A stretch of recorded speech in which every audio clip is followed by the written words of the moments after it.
प्यारे बच्चों, आज मैं आपको पढ़ाने जा रही हूँ कक्षा 12 आरोह भाग 2 का आपका काव्यखंड का 5वां पाठ है, सहर्ष स्वीकारा है। तो यह जो पाठ है इसे लिखा है गजानन माधव मुक्तिबोध जी ने, और इनका संक्षिप्त परिचय है। इनका जन्म हुआ था 13 नवंबर सन 1917 श्योपुर ग्वालियर मध्य प्रदेश में। इनकी प्रमुख रचनाएं जो प्रसिद्ध रही, चाँद का मुँह टेढ़ा है, भूरी भूरी खाक धूल इनका कविता संग्रह है, काठ का सपना, विपात्र, सतह से उठता आदमी कथा साहित्य है, कामायनी एक पुनर्विचार, नई कविता का आत्मसंघर्ष, नए साहित्य का सौंदर्य शास्त्र, अब आखिर रचना क्यों नाम से, समीक्षा की समस्याएं, एक साहित्य की डायरी, आलोचना है, भारत, इतिहास और संस्कृति। इनका निधन 11 सितंबर सन 1964 नई दिल्ली में हुआ था।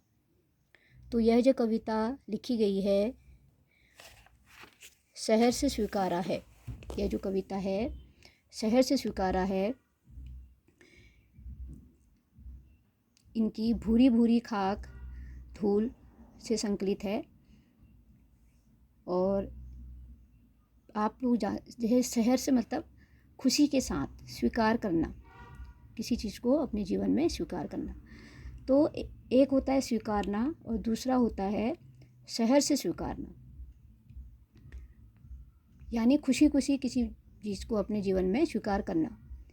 यह कविता जीवन के सब सुख दुख, संघर्ष, अवसाद, उठापटक को समान भाव से ग्रहण करने की प्रेरणा देती है। तो जो कवि हैं वह कहते हैं कि उनके जीवन में उन्हें इस संसार की जो गुत्थियां हैं उनसे सुलझाने में उनकी वह मदद करेगी। जिनके बारे में वो इस कविता में कह रहे हैं वह कौन है यह कोई नहीं जानता। या तो वह उनकी दिवंगत माँ है, पत्नी है, बहन है, या कोई सहचरी भी हो सकती है। तो वो कहते हैं कि वह मुझे हर दुखों से इस जीवन में मेरा दुखों से क्या करेगी, उबारेगी और मुझे हमेशा अपना साथ देगी। कवि कहते हैं कि दृढ़ता और तज्जन्य कठोरता भी मानव मूल्य हैं, इसलिए भूल जाना भी एक कला है। अति किसी चीज़ की अच्छी नहीं होती। वो कहते हैं कि अधिक प्रेम भी व्यक्ति को कमज़ोर कर देता है। जैसे ज़्यादा रोशनी आँखों को चौंधिया जाती है, वैसे ही कवि कहते हैं भूलना दंड सही, फिर भी उसे पुरस्कार मानकर ग्रहण करना चाहिए। यहाँ एक प्रश्न उठता है, वह जिनके बारे में कवि कह रहे हैं वह कौन है? वह उनकी प्रिया है या उनकी दिवंगत माँ है? आगे कविता में कवि कहते हैं कि मनुष्य की संपूर्ण चेतना अंधेरा उजाला, सुख दुख, स्मृति विस्मृति के ताने बाने से बुनी एक चादर है, जिसे आत्मा चारों ओर से यानी संपूर्णता से अपने ऊपर लपेट लेना चाहती है। तो अंत में वो कहते हैं कि जीवन का निष्कर्ष यही है कि वह किसी का नहीं, क्योंकि सब एक परछाई है।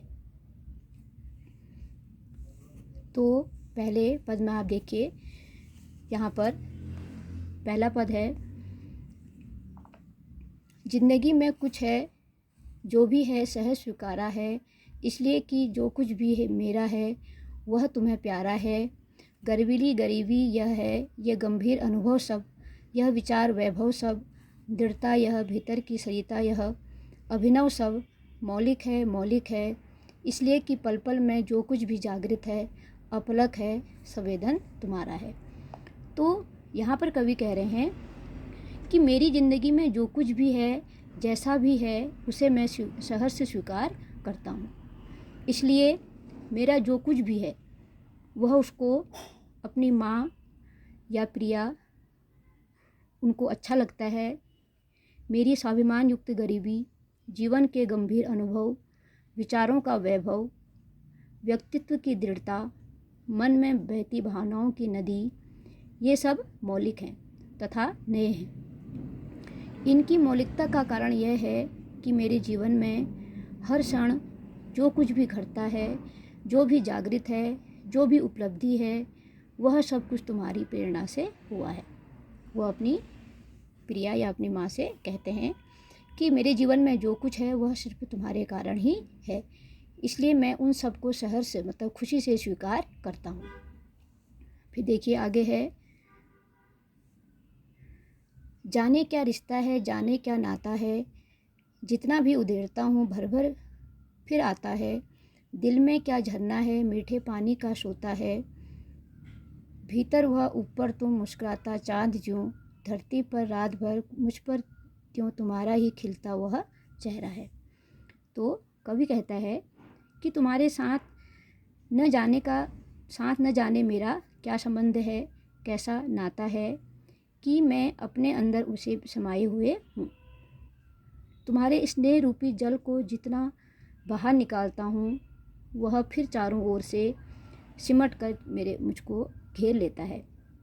वह मेरे हृदय में भर जाता है। ऐसा लगता है कि मानो कोई बह रहा है, मेरे अंदर एक नदी बह रही हो।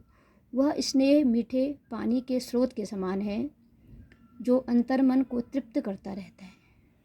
उधर मन में है और वह तुम्हारा चाँद जैसा मुस्कुराता हुआ चेहरा अपने अद्भुत सौंदर्य के प्रकाश से मुझे नहलाता रहता है। कवि का आंतरिक व बाह्य जगत दोनों उसी स्नेह युक्त स्वरूप से संचालित होते हैं। वो कहते हैं कि तुम मेरे जीवन में आए हो, वह एक मीठे पानी की स्रोत की तरह है, जो मेरे अंदर भी भीतर भी क्या रहता है, बहता रहता है। जिस प्रकार आसमान में चाँद रहता है, धरती के ऊपर छाया रहता है, वैसे ही तुम्हारा सुंदर चेहरा मेरे जीवन में हर तरफ छाया रहता है, क्योंकि वह मुस्कुराता हुआ चेहरा मुझे इस जीवन के संघर्षों से निपटने का, संघर्षों से आगे निकलने की प्रेरणा देता है। और आगे के 2 पद मैं आपको दूसरी वीडियो में बताऊंगी। और इस कविता के बाद मैं आपको जो अगली कविता आपकी है उसका भी आपको सार बताऊंगी। इससे पहले मैं आपको इस कविता का दूसरा पार्ट नेक्स्ट वीडियो में बताऊंगी। ठीक है बच्चों।